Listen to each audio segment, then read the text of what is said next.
Kanchenjunga express থেকে সন্দেহজনকভাবে 3 জন লোককে আটক করা হয় এবং তাদের কাছ থেকে 9,56,000 টাকা উদ্ধার করা হয়।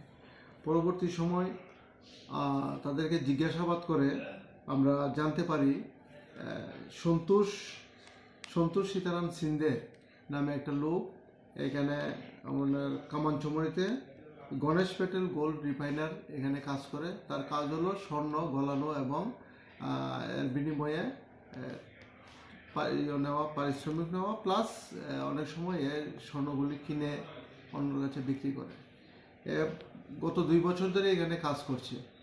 এই সূত্র ধরে তাদেরকে জিজ্ঞাসাবাদ করে আমরা এই তথ্যগুলি পাই এবং তাদেরকে West Agartala PS case number 25/2024 একটা চুরির কেসে তাদেরকে আমরা অ্যারেস্ট করি এবং আজকে তাদেরকে কোর্টে ফরওয়ার্ড করি এবং